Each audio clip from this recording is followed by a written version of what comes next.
Hello again, and welcome to War Stories. Media War Stories, behind the scenes tales from the front lines of the media. I'm your host, Tom Curley. Welcome to the show. If you haven't tuned in before, this is where me and my old media friends get together and we tell stories about all the weird crap that happened to us while we were working in the media.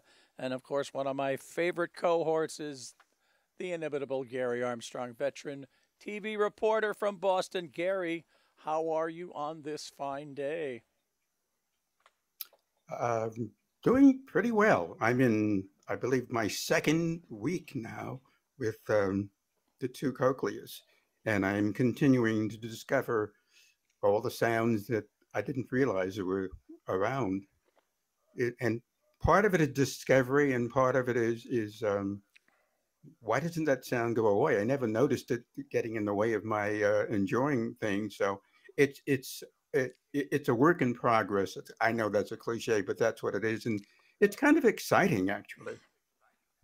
Oh, absolutely. I mean, at your age to be making these kind of discoveries, I mean, that's just awesome. And you'll hear a lot of sounds that you've never heard before and are thrilling, and you'll hear a lot of sounds that you never heard before and hope you never hear again. So, jumping right, ju- You're right. ju- You're exactly. yeah, jumping right into this week's show. Um, this has been when this show will air next week. Uh, what happened is this incredible, unbelievable story that broke in Israel that I'm not going to talk about. We're not going to talk about this week. It's too horrific, and all the other networks are covering it 24/7. Um, but it brings up something that I wanted to talk about. One of the main themes of this attack is that Israel, and mostly Israel intelligence, they got caught with their pants down. They didn't see this one Yeah. coming. Just like we didn't see 9/11 coming, even though there was a Right. presidential daily brief the week before that said Bin Laden determined to attack America using planes. But so while they're all talking about that, one of the things I wanted to talk about this week is that news management at well, CBS, ABC, all of them, they're always trying to contain costs, and they're always trying to think that news as a business can be planned out. Our budget, we have a budget for this, we have a budget for that, and that's not how news works. Every once in a while, all hell breaks loose, and when it does, we have to cover it, and it costs money. Um, I remember we had, Right. I don't remember what the event was. It could have been the first Iraq War, it could have been something. But I remember one of the managers complaining, God, it's only been 24 hours covering this story, and we've used up the entire month's satellite budget. To which, I would look at them and go, well, you miscalculated your satellite budget. When these things Right. happen, they cost money, and you have to be prepared for it. Um, Perfect example, when the first Persian Gulf War was going to happen, all right, for the weeks leading up to it, we, especially in the audio department, I was an audio guy back then, we kept asking our immediate boss, guys, we have to get prepared for this. We're going to need a lot more equipment. We're going to need more phones. We're going to need just all sorts of stuff. And at the time, George Bush Sr. had made an ultimatum to Saddam Hussein that if you're not out of Kuwait, was that back then he had invaded Kuwait, and if you're not out of Kuwait by 6 o'clock on this day, we're going to war. Now, here's the thing about ultimatums. They're not negotiable. When a president says, Right. if you don't do this, we're going to do this, it's not like a union negotiation. The president doesn't go, yeah, I'll give you another couple of days. No. So, sure enough, uh, on that day, we had this discussion for the umpteenth time, and they released us. I came home, and as I was walking in the door, because it was 6 o'clock, the phone was ringing. You got to come back. You got to come back. We're going to war. And I went, right. So, I went back, and for the next 28 hours, I was there for 28 hours, where we basically rebuilt a set, rebuilt the control room, added equipment, and finally, after 28 hours, I said, "I'm going home now." And they said, "No, no, no, you're not relieved." I said, "Oh, yes, I am. Goodbye." And then we went on with the rest of the war. But CBS has a history of being caught with their pants down. And by this, I mean an event happens and there's no crew in the building to go on the air, to flash on. We interrupt this program for a CBS News special report. Now, the first one in my memory, there could have been ones earlier, but the first one in my memory was I was doing the morning news, and we had covered every single shuttle launch. We always stayed after because they usually were like 10 in the morning, and we would get overtime. We would have to stay to update the show and cover the launch. So one day, our producer came through and he said the crew was released at 9 a.m. And I said, there's a shuttle launch going up at 10 o'clock. And he said, nope, the official opinion of the government and news is that the shuttle is no longer a newsworthy event. It's a business. And I went, seriously? And I went, yeah, okay. So I went to Hofstra University where I was teaching a class. And as I walked into the radio station office, which I did when I was teaching, there on the TV was the chat. And that shuttle launch was the Challenger. Okay. So there was, now when it happened at 11:30, the morning news crew went home. The evening news crew didn't come in till 12. There was nobody in the building. It was a guy in master control who just happened to have a remote from Cape Canaveral up, who noticed that, oh my God, the Challenger blew up. So we got caught with our pants down. So what they did in response to it, which all the other networks did too, was we created a special assignment where during those times when there was no crew, like say between when the morning news left and the evening news came in, there would be 3 people, technicians. There'd be an audio guy, a video guy, and a TD, a technical director to switch, and a director who would be there just sitting by waiting, just in case, just covering. And then when the evening news crew came in, they would go home. And it was fine. And that lasted for, I don't know, a couple of years. And then management would go, this is costing us a lot of money. We're paying for these guys to sit around and do nothing. Right. And so they would just, they would consider it an acceptable risk. So they stopped doing it. And as they were stopped doing that, that happened. It was, I don't remember the year, but it was during a playoff game, which ABC was covering a playoff in San Francisco, and the earthquake happened, the big San Francisco earthquake.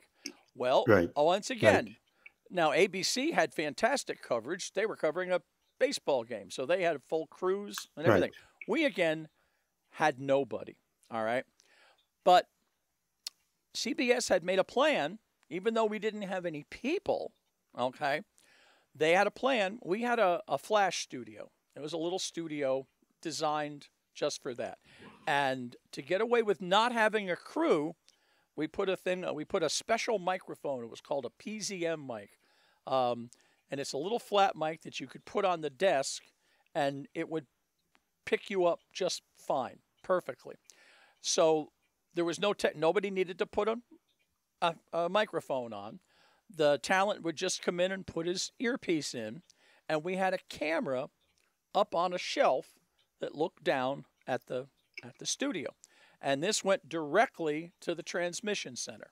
It wasn't a robotic camera. You had no control over it, but it was there. So if something happened, a talent, Dan Rather, whoever, could run in, sit down, put his earphone on, TX would put him on the network, and we'd be on the air.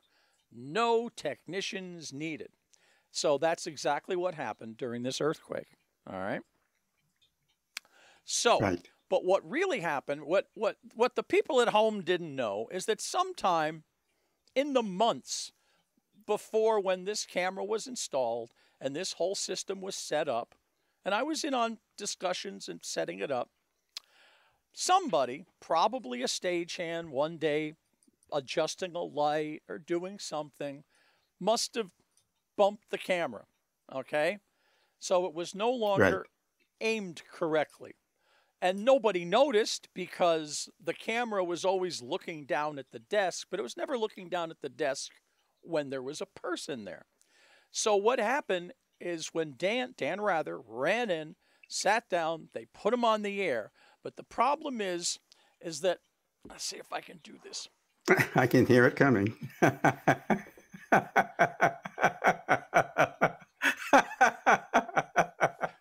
This is basically what everybody saw. We interrupt this thing for a special event. Now, of course, the people in TX could see it, okay? But there wasn't anything they could do about it because the transmission center was about a couple hundred feet down the hall. So even if somebody ran up, then they would have to find a ladder and they would adjust it. And this is one of these things, you're on and off in, a minute. Yeah. So, well, there was a lot of wailing and gnashing of teeth over that one, not to mention meetings. So then they came up with now of course, they brought back the crew. It was called Triple X. That was the assignment. I don't know why it was called Triple X, because today that certainly has a different connotation, but that's what they called it. So then somebody came up with an idea. They created, I know you think I'm making this up, but they created a cart, okay? It was on wheels, and it had handles like a wheelbarrow, but it was a platform. And in the platform, they built this little control room, okay? And it had like 5 or 6 buttons, all right? And it had a telephone. And what you could do, it had a telephone and a microphone. And if you hit button number 1, there would be it would connect to one of the cameras, okay, on the evening news set, all right? And that camera would be aimed, and each day the people before they left would make sure that the camera was aimed correctly. It would connect that camera. And then they had another button that would connect to a remote, to a satellite remote that you could dial up, okay? And then they had a third button that would bring up a double box, like what you're seeing here. So one button you'd see remote, the other button you'd see double box, the third button you'd see the anchor, okay? And the thing is that they wanted a producer to be able to do this. Well, of course, the union got involved and said, no, you can't. So they made the compromise that a technician would do it, but you'd only need one. And I remember they trained me on this thing. And I remember just sitting there watching my executive producer explaining this thing. And I'm looking at it, and I am laughing my ass off. I'm going, you are joking. You are kidding me. This is, and then there was a phone that you could call the remote to give them their IFB so that they could hear the anchor. So basically one guy with a little carry around, it's like my little switcher. Now, thank God it never got used. Ever got used. Okay? So now we go to the big one. we had in 1992 we had created Up to the Minute, which was the overnight news show, and we didn't really have any problems with coverage because we had an overnight news show. So we covered the overnights. The morning news covered the morning. They only needed that little hole between when the morning news left and the evening news people came in. So everybody was happy. And we didn't really, and we, all Up to the Minute, we flashed on many a time, many a thing happened, and everything was just fine. Except that we were off, Up to the Minute, we were off on Friday night and Saturday night. So it was a Saturday night. I went up to visit my parents in Schenectady. The other director was in San Antonio visiting his family. And our third director was up in Vermont, okay? And we had a fourth guy who was also an audio guy, hyphenate, who actually was in New Jersey. And the reason this Friday night was special was that was the night that Princess Diana died in the car accident, all right? Mm-hmm. Now, I remember my mother came out of our bedroom and said, I'm watching the news. I think there was some kind of an accident with Princess Diana. And I went, oh, And I turned the TV on, and sure enough, she had died. So now, I start thumbing through the news channels. ABC, they're all over it. CNN, all over it. Yeah. MSNBC didn't exist. ABC, everybody's all over it. And I go to CBS, and they're showing wrestling, professional wrestling. Why? Because there was nobody in the building. Now, there wasn't a crew for Channel 2, all right? Right. Channel 2, but somebody had asked, they said, hey, we have a report that there was a car accident with Princess Diana. Should we stay? And somebody, don't know who was the executive, said no, because they didn't want to pay the overtime. All right. Didn't want to take didn't want to be the guy responsible. Well, so I'm going, oh my God, there's nobody. It turns out that our the one guy in New Jersey actually did call up the news center and said, listen, I'm a hyphenate director. I can go in and hook up NF3, which was the designation for the Up to the Minute studio. I can go and hook up NF3 and get you guys on the air. And they went, what's NF3? And he went, okay, I tried, see you, and he hung up. So now that Monday was the meeting of the thing called the RTNDA, the Radio Television Network News Director Association. And all of the affiliates, all 200 or 300 affiliates, I don't remember how many we have or had, were reasonably upset that everybody had coverage of this and we didn't for hours.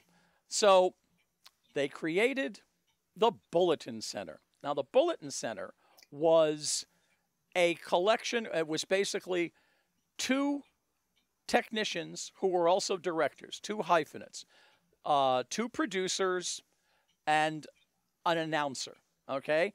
And their job was usually on the weekend. Anytime there was a hole, our job was to sit there and go on the air, all right? And we did. It was an insurance policy, all right? And it paid itself off many, many times over. So we, the night that they captured Saddam Hussein, they all came up, and of course we had our single person there. But it was back in NF3, the old Up to the Minute studio, which by that time was almost 20 years old. It was decrepit. It was falling down. It was standard definition. No money had been put into it. And the new president of news came in and went, what the hell is this? And the guy, Art, who was on duty, went, welcome to the Bulletin Center. So out of that, they rebuilt a thing called Control Room 49, which is a really cool studio. It's a state-of-the-art, even though all the equipment was used, state-of-the-art studio, which can be run with a crew, but can also be run technically by one person. So that's what we operated out of for the next few years. But again, even though this was an insurance policy, It was costing too much money. So the first thing they did was they fired the announcer. So, and then they also fired the producer, and they would have somebody who was working for the Northeast Bureau on the weekend. If something happened, that person would come in and handle the flash on. So I would go in. That was my job before I finally retired, pretty Right. much. I would go in and I would set everything up to an empty seat with no announcer, ready to flash on. Okay? Now, their idea was Yeah. if it was before 9:30, somebody from Channel 2 would come up. If it was after 9:30, somebody from KCBS in Los Angeles would come. And if it was after 1 o'clock in the morning, it was called to be determined. They would find somebody, which means if the world blew up after 1 o'clock, they'd find somebody, which means they'd have to wake you, Gary Armstrong, up. You'd have to get up, take a shower, drive into work, get into makeup, and then flash on immediately. So fortunately, yeah. So when I retired, that was the state of the. Now I don't even know if it even exists anymore because CBS has a 24-hour internet news service, which one would think could take that duty. So I have no idea, You but would that think. was the history. That was the history of the Bulletin Center. So I'm sure that you've had similar instances where they just are not prepared when all hell breaks loose. You're right. Food for thought on so many levels, Tom. First of all, uh, y- this show is called War Stories, Behind the Cameras and all that sort of thing. CBS, as you well know, has long been known as the Tiffany Network. So when you share these stories, some of that Tiffany layer comes off. But if you work in the business, you certainly understand it. I was thinking that, and I think this parallels some of what you're talking about. The news, both on a local basis and on the network basis, uh, at a certain point in the 80s, I'm guessing here, ceased being an independent entity and it was taken over by entertainment. And some of the things you've been talking about, decisions made whether to staff it or not staff it, they were made on the basis of, oh, this is a half an hour comedy or an hour drama or something like that. And this is what we need. And when the production is over, that's it. But news is not entertainment, although some would question that. We had, when we went from film to electronic news gathering, ENG, everyone fell in love with the new technology, the new cameras, the new sound equipment. But very little thought or precious little thought was given to how the new equipment, how the new technology would be applied to covering news. So something big would happen, and of course, the station would respond with all of its glittering new equipment, but they didn't always have talent there. They had the cameras there, they would have the crew there, and they would say, "Well, why aren't we seeing the story?" And the reply would be, "Well, we don't have any talent, but we've got the equipment ready. Well, let's get somebody out there." Some soul would be sent to the scene, and invariably there would be some small mistake. Back then, there was the camera, and there was the light person with the lights, and there also was a sound person. There were three-man crews for a very simple story because that's where the state of the technology was back then. And someone would say, "Why is channel so and so going forth with a reporter and full sound and it's lit properly? Why is that? Why don't we have that?" And someone would say, "Well, it's not in the budget." And the budget department said, "This is all we're allocated to cover the story." Well, we won't have this happen again. Well, sure enough, the next day, another big story, and the same problem erupted.